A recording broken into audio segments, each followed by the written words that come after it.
The 12 classic principles of animation are iconic, but they weren't built with After Effects or motion design in mind. I'm Joshua, and these are my 10 motion design principles I've learned from 5 years of animating logos. Let's break it down.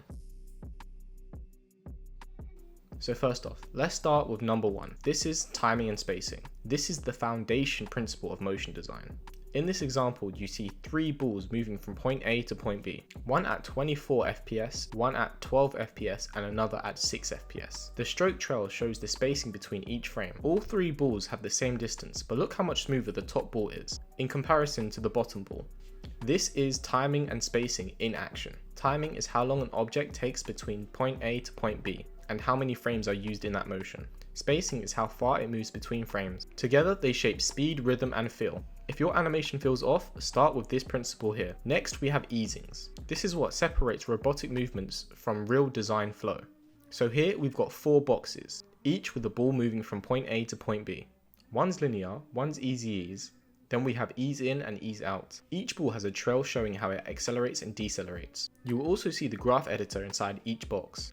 Linear moves flat, making it boring. Ease in starts slow, then speeds up. Ease out starts fast, then settles. Easy ease is the smoothest of them all, as it eases at both sides. If you want to learn how to ease your objects, the graph editor in After Effects is your best friend. Now let's take a look at mass and weight. The light ball is snappy and bouncy. The medium ball moves with a balanced rhythm. The heavy ball moves slower, squashes harder, and doesn't bounce nearly as high as the other balls. For real-world examples, think of these balls as a tennis ball, football, and a bowling ball. Use this principle when animating anything physical to give it weight. Now, let's start with anticipation. Anticipation is all about setting up the movement before it happens. For example, watch these 2 balls go from point A to point B. The top one just goes for it. Clean, but stiff. The bottom one pulls back first, then shoots forward. The little rewind before the motion adds energy and clarity to the action. It prepares the viewer for what's about to happen and makes the motion feel intentional. Even a few frames of anticipation can make your animations feel more alive. Now let's head to arcs. In real life, almost nothing moves in a perfect straight line. Here's a ball bouncing along an XY graph. The Y part of the graph shows us how high the ball is bouncing, whereas the X path shows us how far the ball has travelled. See the smaller echo balls? They map out the curve. Up slow, down fast. Straight line motion feels robotic. Arcs bring natural flow, especially for bounces, throws, or turns. Plot the arc first, then animate it. Now we get into squash and stretch. This is where you add elasticity and impact. As we can see from this example, the top ball bounces stiff, whereas the bottom one squashes as it hits and stretches as it moves. The echo trails show us the change of shape. This effect is subtle but makes a huge difference in animation. This principle brings life, energy, and bounce to our animations. Used right, it's gold. Used too much, it just looks out of place. Keep it tight, but let things breathe. Now let's look at follow through and overlap. Follow through and overlap adds realism after the main action ends. Look at these 2 rectangles moving from point A to point B. The top one stops clean but looks stiff, whereas the bottom one continues with overlap, as it bounces back and forth aligned to the main motion. That overlapping motion gives the action a sense of drag and realism. Think of hair, fabric, or even limbs. Even UI elements can benefit from this. Not all movement should stop at once. Now we're on to exaggeration. Sometimes subtle just isn't enough.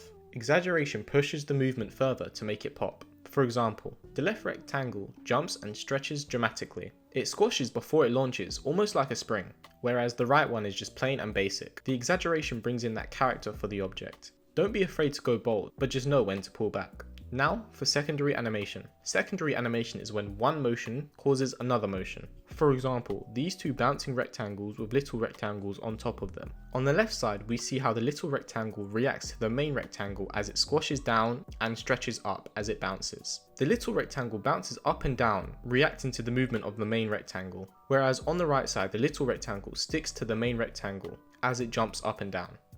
This is just plain and basic. This principle makes things feel connected. Use it for hair, clothing, eyebrows, or even UI elements. Details like this separate amateurs from the pros. And finally, we have appeal. This isn't about technical skill, it's about visual presence. For example, we have 2 diamonds floating up and down, but there is a clear difference between the 2 of them.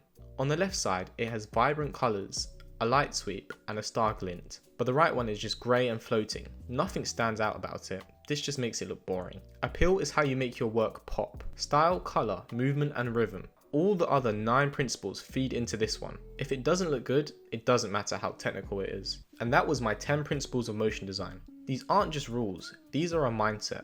Whether I'm animating a logo, a collage, or a full video intro, these principles guide me every move I make. If this video helped you, please leave a like, comment, and subscribe to my YouTube channel. That way you can stay up to date with any tutorials I release. And thank you for watching today's video.